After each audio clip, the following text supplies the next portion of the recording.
Good morning student. हमने अगले part में काव्य 3 जिसके स्वाध्याय के क्वेश्चन 1 उसके अंदर क्वेश्चन 1 to 6 का अभ्यास किया था। उसके बारे में हमने चर्चा की थी।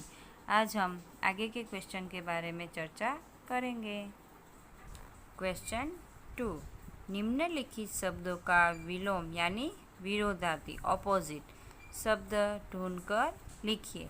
यानी आपको यहाँ दो पार्ट में दिखाई दे रहे, उनमें से आपको जैसे यहाँ आगे, तो आगे का विलोम शब्द क्या होगा, क्या होता है, पीछे। तो आपको यहाँ से उसके विलोम शब्द ढूंढ के लिखने हैं।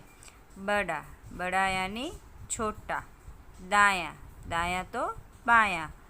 धूप, धूप उसका विलोम शब्द है छाँव। धरती, धरती तो आकाश। और ऊंचा, ऊंचा का विलोम शब्द है नीचा।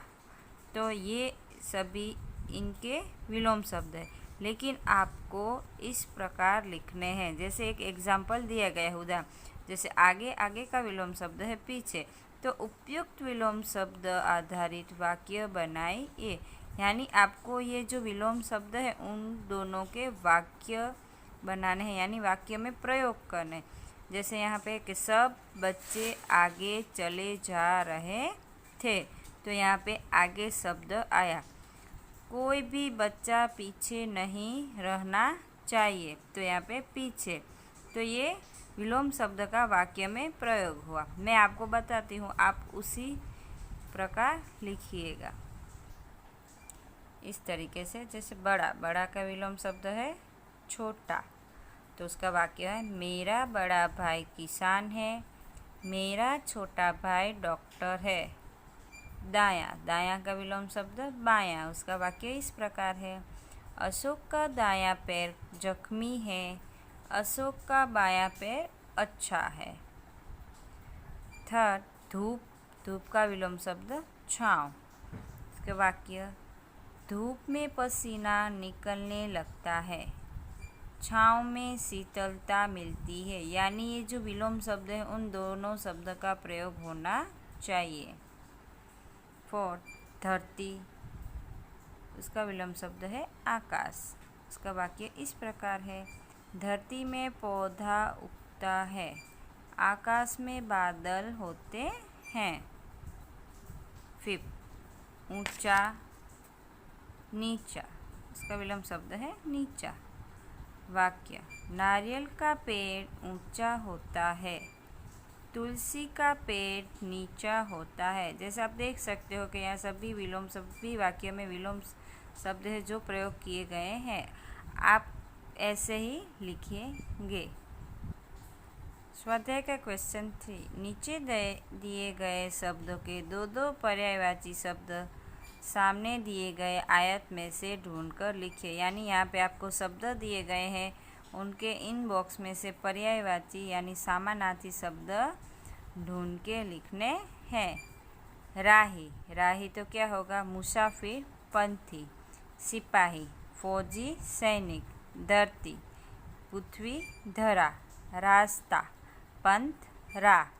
मंजिल, लक्ष्य, ध्येय। तो आपको ऐसे ही टेक्स्ट बुक में लिखने हैं। उसके बाद है क्वेश्चन 4, मातृभाषा में अनुवाद कीजिए। यानी आपको हिंदी में दिया गया है, आपको उसको इंग्लिश में ट्रांसलेशन करना है। धरती पर पापी जन्म नहीं लेंगे। Evil minded people will not be born on this earth. Second, बच्चे रास्ते पर बिना डरे चलेंगे। Children will walk on the road without fear. मैं देश का सिपाही हूँ। I am the soldier of my country. Fourth, दुनिया में कहीं भी बम नहीं गिरेगा। The bomb will not fall anywhere in the world. Fifth, हमारे देश का नाम भारत है। The name of our country is India.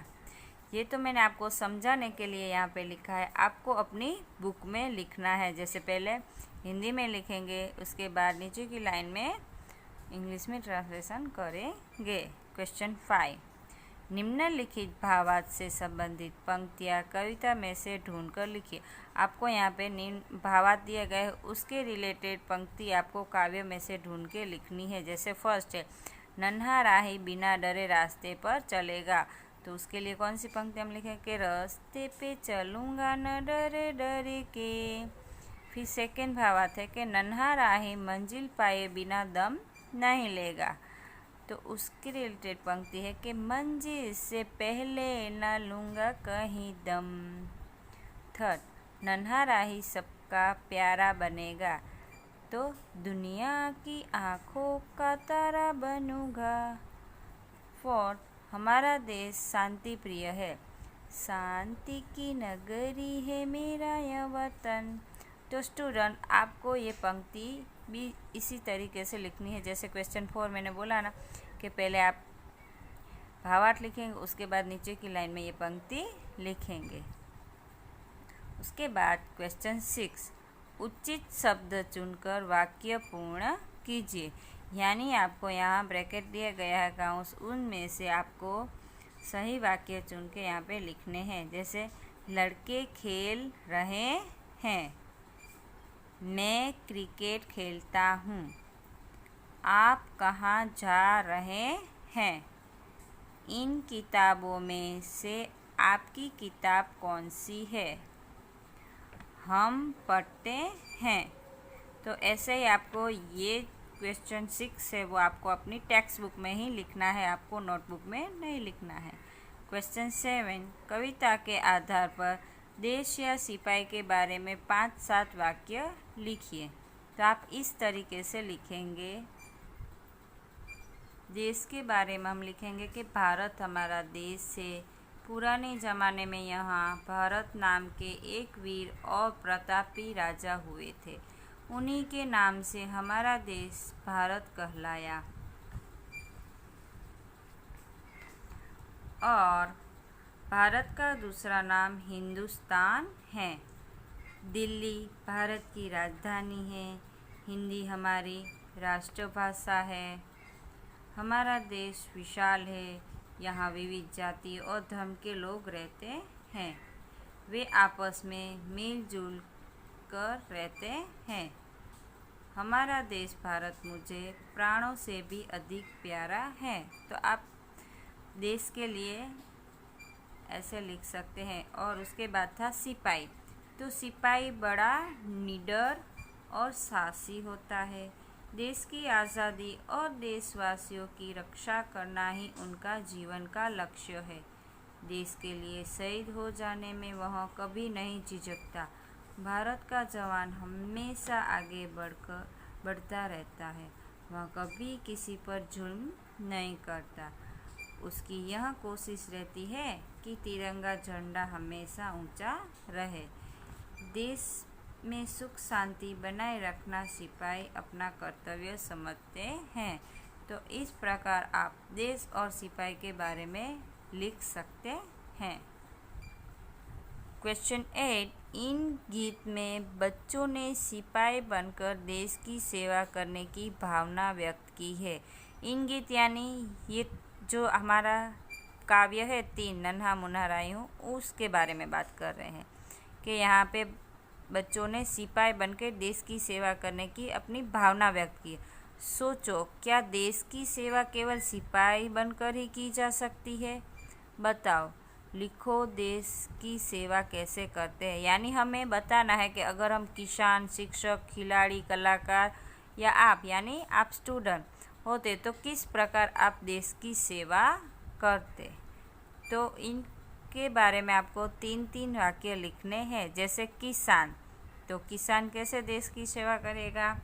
तो कड़ी मेहनत द्वारा बहुत अनाज पैदा करके, कुदरती खाद का उपयोग बढ़ाकर, कृत्रिम खाद एवं दवाइयों का उपयोग कम करके। ठीक है। उसके बाद शिक्षक, तो बच्चों को उत्तम शिक्षा देकर, बच्चों में जीवन कौशल्य एवं जीवन मूल्य स्थापित कर ऊंचे आदर्शों का आचरण करके। उसके बाद खिलाड़ी, तो खिलाड़ी कैसे देश की सेवा, तो खेल दिली रखकर, धोखेबाजी छोड़कर, सही अर्थ में अपना कौशल्य दिखाकर, है ना। फिर कलाकार, उसके बाद है कलाकार।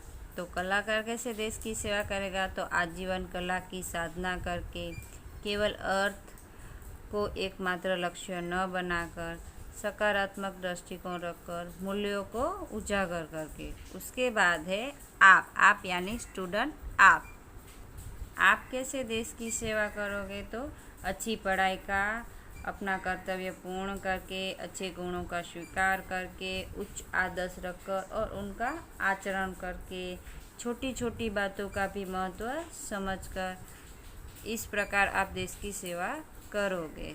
तो स्टूडेंट, हमारा आज यह काव्य 3 पूर्ण होता है, समाप्त हुआ। इस काव्य के रिलेटेड या उसके स्वाध्याय के क्वेश्चन के रिलेटेड कोई भी आपको डाउट हो तो आप मुझे डाउट सेशन में पूछ सकते हो। बाकी आपको स्वाध्याय के क्वेश्चन नोटबुक में लिखने रहेंगे। जो टेक्स्ट बुक में लिखने हैं वो क्वेश्चन है 3 और 6 क्वेश्चन आपको टेक्स्ट बुक में लिखने हैं। बाकी 1, 2, 4, 5, 7, 8 ये सभी क्वेश्चन आपको हिंदी की बुक में लिखने हैं। Thank you.